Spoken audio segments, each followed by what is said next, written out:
Game खेल्न कसलाई मन पर्दैन। अझ कम्प्युटरमा गेम खेल्नुको मजा नै छुट्टै छ। म त अझ कम्प्युटरमा गेम खेल्न बसे भनेदेखि 3-4 घण्टा भन्दा अगाडि उठ्दिन। के तपाईलाई पनि म जस्तै कम्प्युटरमा गेम खेल्न मन लाग्छ तर तपाईसँग लो एन्ड पीसी छ, जम्मा 4 GB र्याम छ र ग्राफिक्स कार्ड छैन, त्यसैले तपाईले कम्प्युटरमा गेम खेल्न पाउनु भएको छैन? चिन्ता नलिनुस् न यार, म छँदै छु नि। Hey, what is up everybody? This is GLitchyFlux and welcome back in the brand new video. हेर्नुस् 4 GB र्याम साच्चीकै कम भयो। अब तपाईले पीसी अपग्रेड गर्नुपर्ने बेला भयो। तर यसको मतलब यो होइन कि तपाईले कम्प्युटरमा गेमै खेल्न पाउनुहुन्न। अझै पनि थुप्रै गेमहरू लो एन्ड पीसी मा चल्छन्। आज हामी 5 वटा पीसी गेम्सको कुरा गर्ने छौं जुन कि 4 GB र्याम र विदाउट ग्राफिक्स कार्डमा आरामले चल्छ।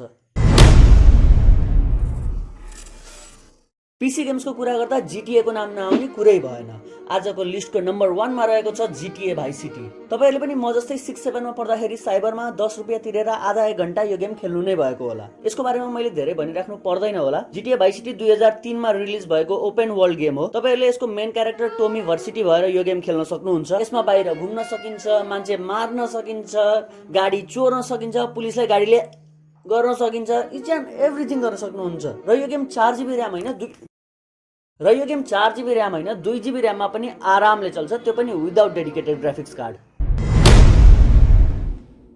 नम्बर 2 मा रहेको छ लेफ्ट 4 डेड 2। यदि तपाईहरुलाई जोम्बी हरर टाइप गेमहरु मन पर्छ भनेदेखि यो गेम पक्कै पनि मन पर्छ होला। यस गेममा तपाई एउटा ग्रुपमा हुनुहुनेछ जसमा 4 जना तपाईको साथीहरु हुनेछन्। उनीहरु एउटा बिल्डिङमा फसेका छन्, चारैतिरबाट जोम्बीजले घेरेको छ। तपाईहरु त्यहाँ जोम्बीहरुबाट बचेर बाहिर निस्किनु पर्छ। जोम्बीहरुले तपाईहरुलाई फास्ट एट्याक गरिरहेका हुन्छन्। तपाईहरुसँग जे इक्विपमेन्ट छ त्यसले तपाईहरुले जोम्बीलाई मार्नु पर्छ। तपाईहरुसँग गन हुन सक्छ या ब्याट हुन सक्छ, जे छ त्यसले तपाईहरुले जोम्बी मार्नु पर्ने हुन्छ। एकदम दामी गेम छ, लाइट गेम छ, धेरै स्पेस पनि खादैन यसले। 2 GB र्याममा पनि आरामले चल्छ। 4 GB र्यामको हामी अहिले कुरा गर्दै छौं। 4 GB र्याममा आरामले चल्छ, त्यो पनि without dedicated graphics card.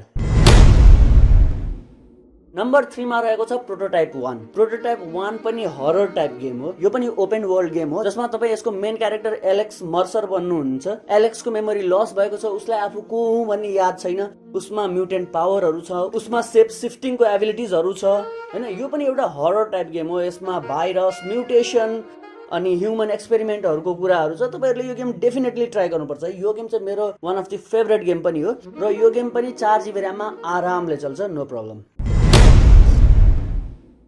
Next गेममा जानुभन्दा अगाडि यदि तपाईहरुले यस च्यानललाई सब्स्क्राइब गर्नुभएको छैन भनेदेखि च्यानललाई सब्स्क्राइब गरी बेल आइकन क्लिक गरिदिनुहोस्। हामी यस च्यानलमा टेक्नोलोजी, प्रोडक्ट्स, गेम्स, ग्याजेट्सहरुको अनबक्सिङ, रिभ्युज गर्ने गर्छौं। नम्बर 4 मा रहेको छ need for speed most wanted. यदि तपाईहरु रेसिङ गेम्सको फ्यान हुनुहुन्छ भनेदेखि नीड फर स्पीड सिरिज तपाईहरुलाई थाहै होला। एनएफएस सिरिज रेसिङको लागि एभरग्रीन हो। जन मोस्ट वान्टेडको कुरा गर्ने हो भनेदेखि त एनएफएस सिरिजमा सबैभन्दा पपुलर नि मोस्ट वान्टेड छ। मोस्ट वान्टेडमा इलिगल रेसिङ हुन्छ, पुलिस चेजहरु हुन्छ। मलाई यसको सबभन्दा मनपर्ने कुरा भनेको यसमा manually gear up and down गर्न मिल्छ के, गियर शिफ्ट गर्न मिल्छ। शिफ्ट थिच्यो भनेदेखि गियर बढ्छ, माथि जान्छ, कन्ट्रोल थिच्यो भनेदेखि चाहिँ गियर डाउन हुन्छ के। र तपाईसँग 4 GB र्याम छ भनेदेखि मोस्ट वान्टेड मजाले चल्छ, नो प्रब्लम, त्यो पनि विदाउट डेडिकेटेड ग्राफिक्स कार्ड।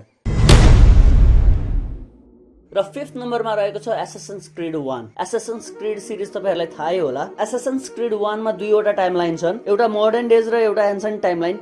दुईटै टाइमलाइनमा तपाई अलग-अलग क्यारेक्टर बनेर गेम खेल्नुहुन्छ। म गेमको धेरै स्पोइलर दिन चाहन्न। यो एउटा स्ट्र्याटेजिक गेम हो जसमा तपाईले अलग-अलग स्ट्र्याटेजीले आफ्नो दुश्मनहरुलाई मार्नुपर्ने हुन्छ। तपाईसँग 4 GB र्याम छ भनेदेखि यो गेम अति दामी चल्छ, त्यो पनि विदाउट एनी ग्राफिक्स कार्ड। यी थिए 5 वटा पीसी गेम्स जुन कि 4 GB र्याम र विदाउट ग्राफिक्स कार्डमा मजाले चल्छन्। अब मलाई यो गेमहरु फ्रीमा कसरी डाउनलोड गर्ने भनेर चाहिँ नसोध्नुस् है, यो तपाईहरुलाई पनि थाहा होला। थाहा छैन भनेदेखि म चाँडै नै अर्को भिडियो बनाइदिउँला त्यो विषयमा। आशा छ तपाईहरुलाई भिडियो मन पर्यो होला। यदि भिडियो मन परेको छ भनेदेखि भिडियोलाई लाइक गरिदिनुहोस्।